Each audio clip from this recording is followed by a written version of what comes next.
Sige, ito ang isang tanong na marahil bumababagas sa iyo bilang isang leader. Bakit bumabagsak ang mga taong nasa tuktok? Yung mga material na hawak natin, may isang nakakagulat na sagot.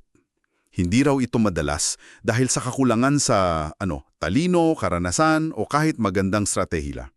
Ang tunay na dahilan daw, pag-aalinlangan. Yung sandali na alam mo na sa puso mo kung ano ang tamang gawin pero may pumipigil sa'yo. At yung pagpapaliban na yon, gaano man kaliit, unti-unti niyang kinakain yung autoridad mo. Kaya sa pagsusuri nating ito, tatalakayin natin ang isang salita na baka mali ang pagkakaunawa natin. Pagsunod. Pero teka, hindi ito yung pagsunod na parang robot ha. Titingnan natin ito bilang isang parang secret weapon sa pamumuno. Ang misyon natin ngayon, himayin kung paano yung mga divine promptings, yung mga bulong o kutob na nararamdaman mo ay nagiging tunay at konkretong aksyon na nagpapalakas sa'yo. At dyan mismo, nag-iiba ang lahat. Ang perspektibo ng source material mo, medyo radical, no? Ang pagsunod, hindi siya limitasyon. Sa halip, isa siyang leadership multiplier. Leadership multiplier, okay? Hindi ito tungkol sa pagiging mahina, kundi sa pagiging efektibo sa paraang hindi mo inaasahan. Ang binibigay sa atin dito, isang balangkas, isang blueprint. At titingnan natin ang pagsurod, hindi bilang isang soft skill na depende lang sa mood o inspirasyon. Sa halip, ipapakita nito na isa itong strategic move, isang desididong pag-align ng autoridad mo sa pabor ng Diyos. Lalo na sa isang mundong sobrang bilis at sobrang gulo. Okay, let's unpack this kasi yung karaniwang tingin natin sa pagsunod, lalo na sa leadership, ay parang pagiging sunod-sunuran, Oo, yun agad ang naiisip. nakakabawas ng kalayaan, ng creativity. Pero ang sinasabi ng mga material na to, kabaligtaran. Parang sinasabi ng pinakamalakas mong alas ay yung kahandaan mong sumuko ng kontrol. Tingnan mo si Joshua, di ba? Sige. Sa Joshua 1, direktang sinabi ng Diyos, maging matapang ka sa pamamagitan ng pagsunod. Hindi sinabing maging matapang ka dahil sa galing mo sa gera.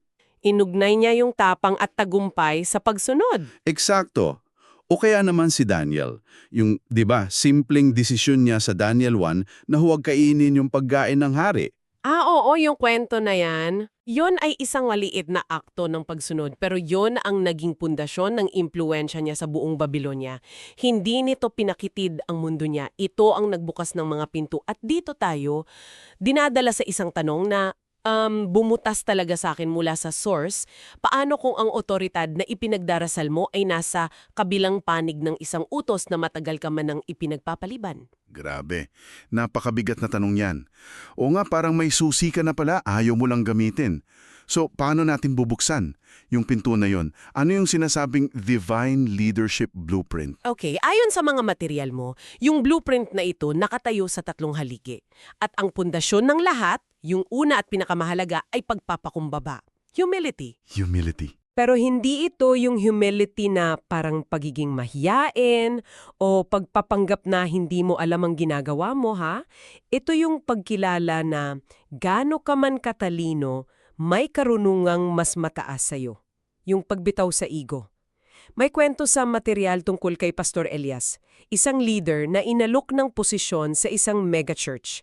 Lahat ng metrics, impluensya, sahod, resources, pabor sa paglipat niya. Nako, yan ang pangarap ng marami. Yung promotion na pinagdadasal? Tumpak. Pero sa panalangin, naramdaman niyang kailangan niyang manatili sa kanyang maliit na kongregasyon. Tinanggihan niya ang alok. Wow. Para sa iba, kabaliwan yun. Pero para sa kanya, ang pamumuno ay hindi tungkol sa pag-akyat sa hagdan. Tungkol to sa katapatan kung saan ka inilagay. Yan ang humility in action. Teka, yan ang isang bagay na mahirap lunukin. That's a powerful story, pero para sa isang leader sa corporate world, yung pagtanggi sa promotion, parang career suicide yun, di ba? Paano mo ibabalanse ang ganyang divine prompting laban sa practical na responsibilidad sa pamilya mo, sa kumpanya, sa mga taong umaasa sa iyo? Isang napakagandang tanong. At dyan mismo pumapasok yung pangalawang haligi, tiwala. trust. Okay. Ang kwento ni Pastor Elias ay hindi lang tungkol sa pagpapakumbaba. Ito ay tungkol sa malalim na tiwala na may mas magandang plano para sa kanya, kahit hindi niya pa nakikita. Ang tiwala, ang tulay sa pagitan ng pag-aalinlangan at desisyon. Isipin mo si Joshua sa pampang ng Ilog Jordan. Okay. Umapapaw yung ilog, walang tulay, walang bangka. Ang utos, umaapaw yung tubig, humakbang kayo. Sa lohika ng tao, pagpapakamatay yun. Oo. Para kang nagsasabi sa team mo, tumalon tayo sa bangin, may sasalo sa atin. Kailangan ng matinding trust para makuha mo yung buy-in nila, no? Exactly. Para sa leader ngayon, ang katumbas ng Ilog Jordan, baka yun yung desisyon na ipivot ang buong business strategy kahit walang kasiguraduhan yung market. Oo nga. O kaya yung pagtitiwala sa isang junior employee para sa isang napakalaking proyekto. Ang tiwala ay hindi pagwawalang bahala sa panganib. Ito ay pagkilos sa kabila ng panganib dahil naniniwala ka sa direksyon na binigay sa'yo. Kung ang humility ang pundasyon, ang tiwala ang nagbibigay lakas sa'yo na magtayo sa pundasyong yun. Okay. So, humility ang pundasyon, trust ang nagpapatibay. Ano ngayon yung istruktura mismo? Ano yung pangatlong haligi? Ito yata yung tinatawag na actionable authority. Tama. At ito ang isa sa mga pinaka-counterintuitive na konsepto. Akala natin kasi ang otoridad na kukuha sa pag-assert ng kontrol. Yun, ang alam natin. Pero ayon sa blueprint na to, ang tunay at nagtatagal na otoridad ay bunga ng pagsunod. Ang pinakamagandang halimbawa si Nehemia. Nang malaman niyang wasak ang mga pader ng Jerusalem, hindi siya nag-issue ng memo o gumawa ng task force. Ang una niyang ginawa, manalangin at humingi ng gabay. At nang kumilos siya, ang pamumuno niya ay hindi lang base sa titulong bigay ng hari. Ang otoridad niya nag-ugat sa kanyang integridad at malinaw na misyon na galing sa Diyos. Dahil doon, na-inspire niya yung isang buong lungsod para magkaisa at magtrabaho. Yung pagsunod niya, yun ang naging source ng kanyang impluensya. So, hindi ito tungkol sa posisyon mo sa org chart. Tungkol to sa alignment mo sa isang mas mataas na layunin. At yun ang nagbibigay sa'yo ng moral authority na sinusunod ng mga tao. Pero kahit may blueprint, alam nating hindi ito madali. Tinutukoy din sa material yung mga balakid, di ba? Yung mga tinatawag na resistance. Oo, at mahalagang kilalanin ang mga ito.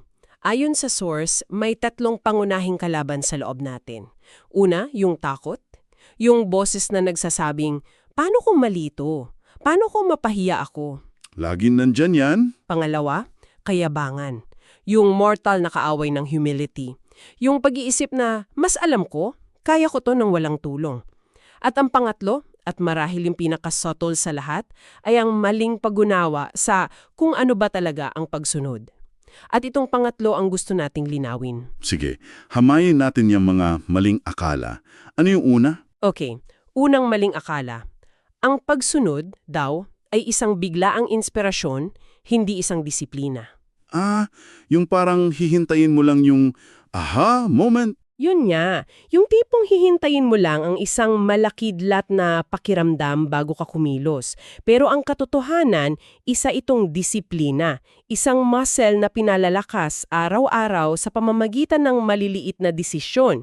Isipin mo sina Shadrach, Meshach at Abednego, yung desisyon nilang harapin ang nagliliyab na hurno, hindi yun isang biglaang bugso ng damdamin. Oo nga. Resulta yon ng isang buhay na nakasanayan ng pumili ng katapatan kesa kaginhawaan. Gets ko.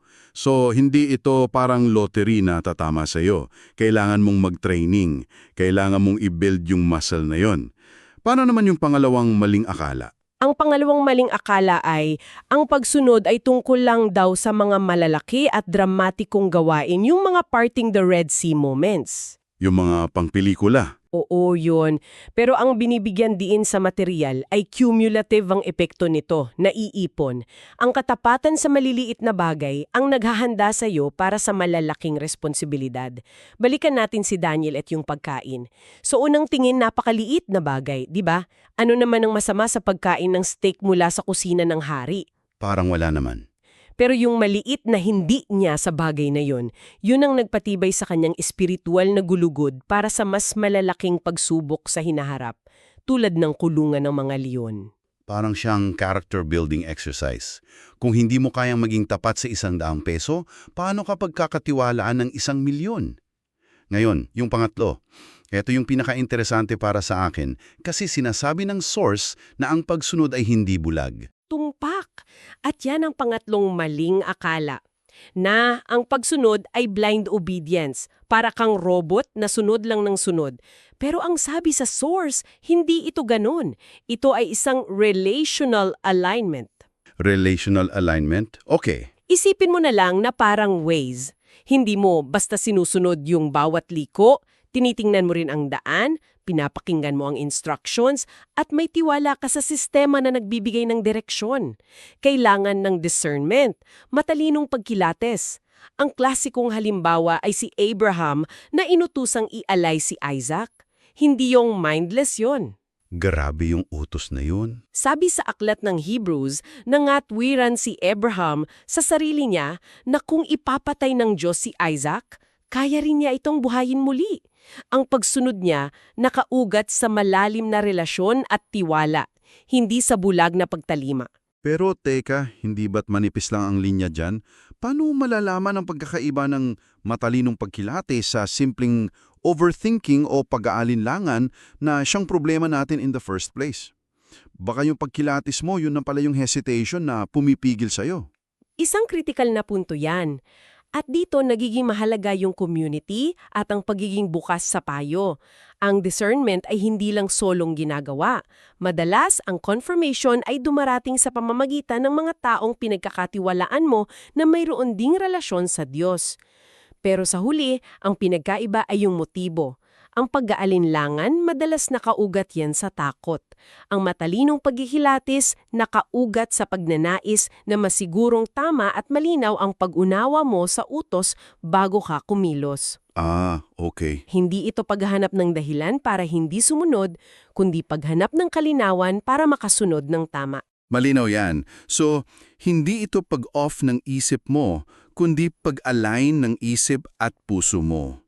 Ngayon, dahil alam kong ikaw na nakikinig ay gustong matuto ng mabilis at practical, dumako na tayo sa paano. Nagbibigay ang mga material mo ng mga konkretong tools para gawing isang nakasanayan at nasusukat na gawi ang pagsunod. What's fascinating here is kung gaano kasimple pero ka-efektibo yung mga tools na to. Ang una ay tinatawag na obedience tracker. Obedience tracker. Isa itong simpleng journal. Itatala mo lang ang 3 bagay. Una, anong gabay o prompting ang natanggap mo? Pangalawa, anong particular na aksyon ang ginawa mo bilang tugon? At pangatlo, ano ang naging resulta o bunga?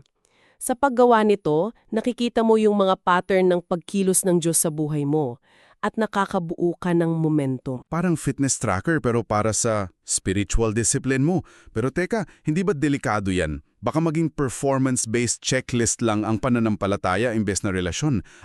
Nakatatlong obedience points na ako this week. May panganib nga kung gano'n ang magiging tingin, kaya mahalaga ang motibo.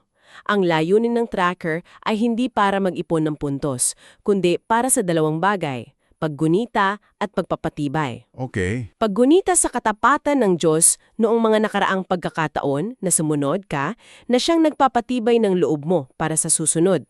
Hindi ito performance review, ito ay isang faithfulness journal. Okay, that makes sense. Hindi scorekeeping, kundi storykeeping. Ano ang pangalawang tool? Pangalawa, ang weekly obedience audit. Isa itong checklist pero hindi para sa mga nagawa mo, kundi para sa schedule mo. Sa pagtatapos ng linggo, tingnan mo ang calendar mo at tanungin, saan napunta ang oras at enerhiya ko? Ang mga routine ko ba ay nagsusulong ng mga prioridad ng Diyos o ng personal na kaginhawan lang? Isa itong reality check para makita yung mga misalignments sa pagitan ng sinasabi mong pinaniniwalaan mo at ng aktwal mong ginagawa. Nako, parang ayaw kong gawin yan. Baka makita ko lang na 90% ng oras ko ay napunta sa pag-scroll sa social media at pag-reply sa mga email na hindi naman urgent. It's a scary mirror to look into. It is a scary mirror, pero kailangan nating tumingin sa salamin para malaman kung ano ang kailangang ayusin, di ba? Hindi ito para sa pagkondena, kundi para sa pag-a-adjust. Ang pangatlong tool ay ang scenario-based exercises. Ito ay mental practice. Okay. Pag-iensayo sa isip mo ng mga posibleng dilema na kakaharapin mo. Halimbawa, paano kung may isang kliyente na mag-a-all-off ng malaking kontrata pero hihilingin niyang magsinungaling ka sa isang maliit na detalye? Sa pamamagitan ng pag-iisip sa mga ito bago pa man mangyari, nasasanay ang first response mo na maging pagsunod sa prinsipyo sa halip na reaksyon base sa takot o kasakiman. Parang fire drill para sa moralidad mo. Ine-ensayo mo ang muscle memory ng integridad. At ang pang-apat, At ang panghuli, na marahil ang pinakamakapangyarihan sa lahat, ay ang peer accountability rhythm. Ito ang simpleng gawin ng pagbabahagi ng isang aksyon ng pagsunod kada linggo sa isang pinagkakatiwalang mentor o kasamahan. isang tao lang? Oo. Ang tanong lang ay, saan ka sumunod ngayong linggo? Ang simpleng pagkilos na ito, pinapabilis niya ang pagkatuto at pinapanatili yung tapang. Dahil alam mong may magtatanong, mas malamang nakikilos ka. Hindi mo kailangang gawin ito ng mag-isa. So what does this all mean? Kung ibubuod natin ang lahat ng ito, ang pinakamalaking pagbabago sa pananaw na inihahain ng mga material na ito ay ito. Ang pagsunod ay hindi isang passive na gawain ng isang tagasunod. Ito ay isang aktibo, matapang at estratehikong kasanayan ng isang leader. Oo. Ito ay binuo sa pagpapakumbaba, pinatibay ng tiwala at isinasabuhay sa pamamagitan ng tuloy-tuloy na pagkilos. At ang pinakalayunin nito ay isarayang gaping, yung nakakabaliw na agat sa pagitan ng pag-alam sa dapat gawin at sa aktwal na paggawa nito. We connect this to the bigger picture. It's about transforming faith from a purely internal belief into a tangible, external force that shapes your leadership and your organization. Ang pagsunod ang tulay sa pagitan ng pananampalataya at resulta. Kaya bilang pangwakas, iiwan namin sa iyo ang isang hamon na direktang hangos sa material. Isang tanong na kailangan mong sagutin ng tapat. Tanungin mo ang iyong sarili, ano ang isang tagubilin o gabay mula sa Diyos na matagal mo nang ipinagpapalibang dahil sa takot o pag-alinlangan? At ano, hindi sa isang taon, hindi sa isang buwan, ano ang posibleng magbago kung kikilos ka ayon dito ngayong linggo?